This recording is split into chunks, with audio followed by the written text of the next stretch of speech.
Bonjour, aujourd'hui je vais lire quelques extraits d'un livre qui est paru en 2024 aux éditions Almora, un livre que je trouve très beau, très inspirant, un de plus sur le Yoga Vasishta, mais il est particulier quand même.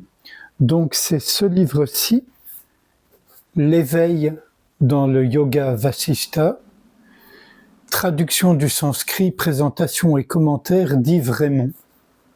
Je vous lis des extraits de la 4e de couve. Donc le Yoga Vasishta est un très long poème écrit en sanskrit, aussi volumineux que la Bible, en format équivalent. Sa date de composition reste très incertaine, entre -300 avant notre ère et 600 après, même si les personnages qu'elle met en scène, à savoir le prince Rama et le sage Vasishta, sont beaucoup plus anciens, environ -2000 avant Jésus. Son auteur supposé serait Valmiki, le poète qui aurait rédigé le Ramayana. Ce livre est l'un des plus beaux textes de la littérature spirituelle de l'Inde. Je vous passe les... Sauf ce passage-ci, on trouvera dans ce livre une description de l'éveil et l'exposé de la pratique pour l'atteindre. Cette pratique est fondée sur un choix délibéré et conscient de détourner notre attention des objets physiques et mentaux pour l'orienter vers le seul fait d'être conscient. C'est le point commun à toutes les formes de méditation, prêter attention à la conscience qui est en nous et qui ne demande qu'à se révéler. Un premier extrait. Alors, quand ce sera Vasishta, je ne le préciserai pas, et quand ce sera Rama, je le préciserai. Si ta faculté de connaître s'investit dans les objets, c'est une aliénation. Si tu mets un terme définitif à cette calamité, c'est la libération. La connaissance juste est l'éveil à l'un. C'est par elle que l'intelligence endormie fait chemin inverse. La libération se met alors en mouvement, paisible, sans forme, naturel et inné.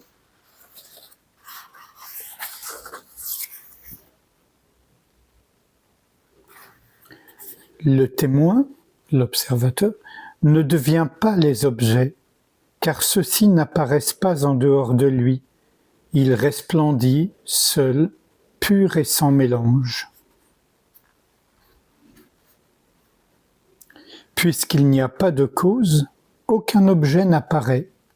Et puisqu'il n'existe pas d'objet, parler de libération de la conscience est une calomnie. Puisque dès le début il n'y a pas eu de cause, rien, absolument rien n'est apparu. Par conséquent, d'où viendraient les objets que tu perçois? Tout est en paix et la création est une apparence. Puisqu'il n'y a pas de cause, il n'y a pas d'illusion non plus. Le moi, le toi, etc., tout baigne dans la paix. Tout est un. Tout est parfait.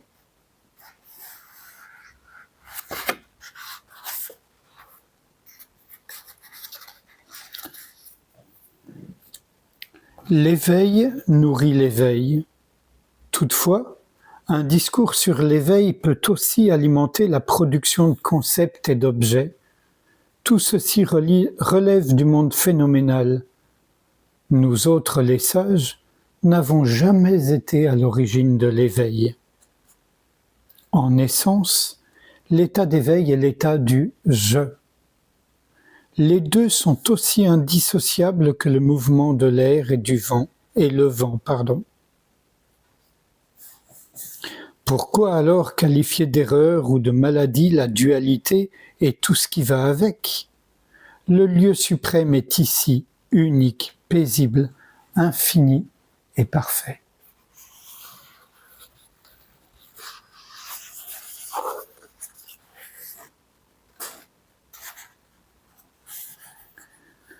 L'aliénation consiste à être convaincu de l'existence des objets. Il suffit de savoir qu'ils n'ont aucune réalité. Si tout objet est en essence un vecteur de la connaissance, pourquoi encore parler de l'aliénation, d'aliénation ou de libération, pardon.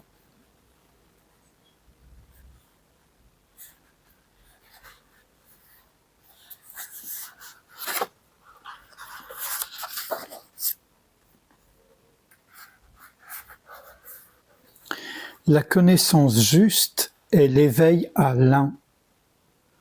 C'est par elle que l'intelligence endormie fait chemin inverse.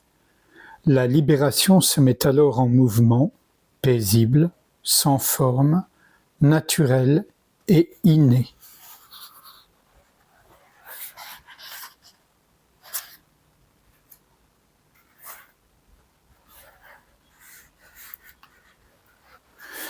Là, un petit rappel, donc question de Rama. Que veut dire une pratique si elle est illusoire comme le reste ou si elle devient une source d'identification aux pratiquants? Vasishta, l'illusion fait partie de la conscience. Médite plutôt sur la nature infinie de la conscience. L'illusion n'a aucun pouvoir sur la conscience.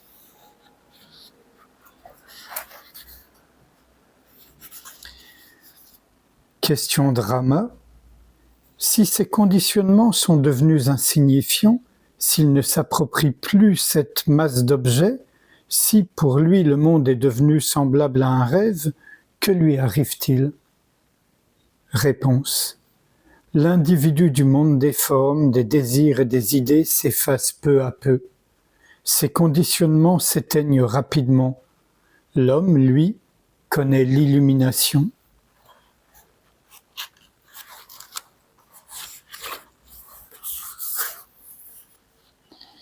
Et là, on est dans la dernière partie où en fait c'est Rama qui relate ce qu'on peut appeler son éveil. Et, voilà.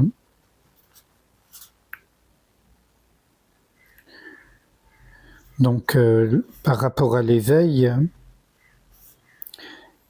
Rama, s'il revient au monde des apparences, il se retrouve confiné au dedans. Il le reconnaît et revient à la paix. Donc, commentaire, il arrive bien souvent que l'éveil ne dure pas et que des conditionnements anciens reprennent le dessus et semblent alors effacer l'éveil. On le vit alors comme une rechute dans le monde phénoménal, comme si l'on remettait un costume devenu trop étroit. Cela n'a rien d'agréable et l'on peut se débattre et tenter coûte que coûte de conserver la vastitude, la délicatesse et la plénitude de l'éveil. Mais rien n'y fait. Sous la pression de ces conditionnements, l'éveil s'évapore et disparaît comme des gouttes d'eau sur une plaque de cuisson. C'est un fait connu. Quelle est la solution? Ici, dans ce verset, Rama, éveillé, propose le moyen suivant. Voir à l'œuvre ce processus de chute dans le monde des apparences et le reconnaître pour ce qu'il est. C'est ce qui ramènera la paix intérieure. Si puissant et si décourageant que ce mécanisme de retour aux apparences puisse paraître, il faut le voir et le reconnaître pour ce qu'il est, une illusion de plus.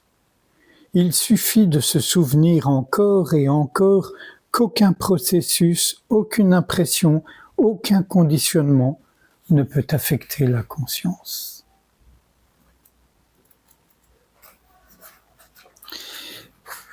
Et un tout dernier passage de Rama, donc. Dire que l'éveil est lié à la forme est une pure imagination. L'éveil n'a rien à voir avec le monde mouvant et ses univers multiples qui se déplient comme un rêve, sans n'avoir jamais existé.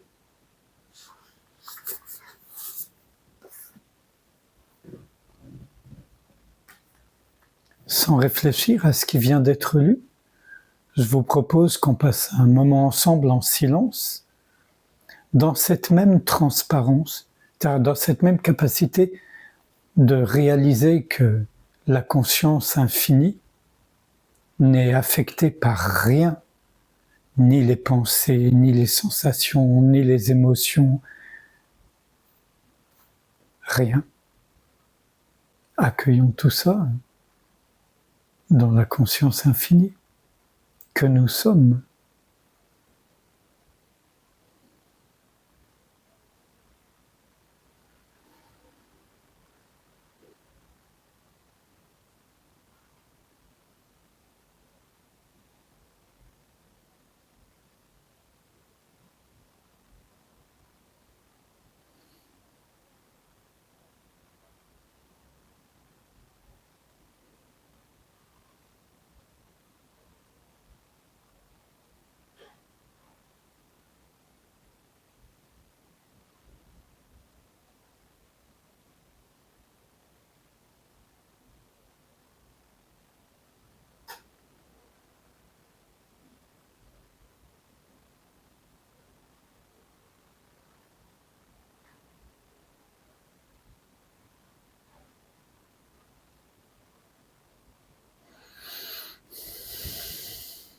Je vous remercie. À bientôt.